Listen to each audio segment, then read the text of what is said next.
ang pagsulong ng isang kongresista sa pagtatayo ng nuclear power plant na handa raw tanggapin ang kanyang distrito.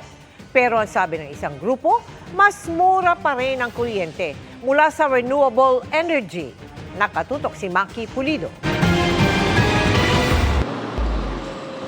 Ngayong napakamahal ng kuryente, dapat bang magtayo na tayo ng mga nuclear plant? Dapat pag-aralan maigi kasi siyempre may kaakibat din yan ang health. Hindi porkit nakatipid tayo dun sa gagamitin nating nuclear, pero kung ang health naman ng bawat isa, manganganib. Sa sobrang taas po ng bill sa kuryente po sa ngayon, mas mapapababa pa po. Wala pa ring tigil ang pangangampanya ni Pangasinan 2nd District Representative Marco Huangco para sa nuclear energy.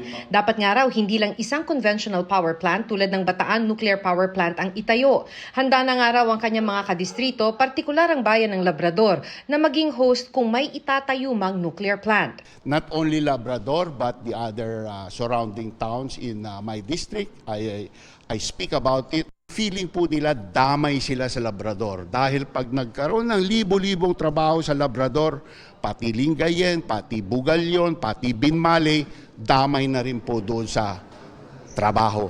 Hinihingan namin ng pahayag ang mga local government sa ikalawang distrito ng Pangasinan. Kabilang sa posibleng benepisyo ayon sa co-chairperson ng Energy Committee sa Senado, ang hindi biglang pagmahal ng kuryente kung magkaproblema sa supply, di tulad sa ibang planta na pinapatakbo ng coal o petrolyo. Pero kailangan pa rin daw pag-aralan. May pros and cons yan. Pero nakita ko, after nung invasion ng Ukraine, nagbago ang isip ng buong mundo. Naging mas bukas ang isip ng buong mundo pagdating sa nuclear power.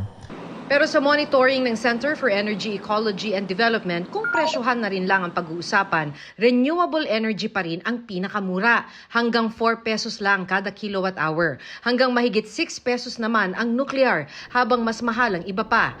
Lumalabas lang umanong mura ang nuclear dahil hindi na isasama sa computation ang pag-angkat ng uranium at plutonium na electric consumers ang magbabayad. Sa actual na power supply agreement, ang ire-reflect lang nun, magkano yung kwentahan per kilowatt hour doon sa ininvest sa pagtatayo.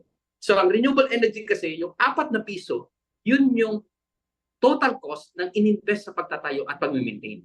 Wala siyang fuel cost. Wala pang bagong pahayag ang Department of Energy, pero dati na nilang sinabi na prioridad ang renewable energy. Maaari lang itong haluan ng nuclear energy kaya't may target na 4,800 megawatts ng nuclear energy sa taong 2050. Para sa GMA Integrated News, Maki Pulido, nakatutok, 24 oras.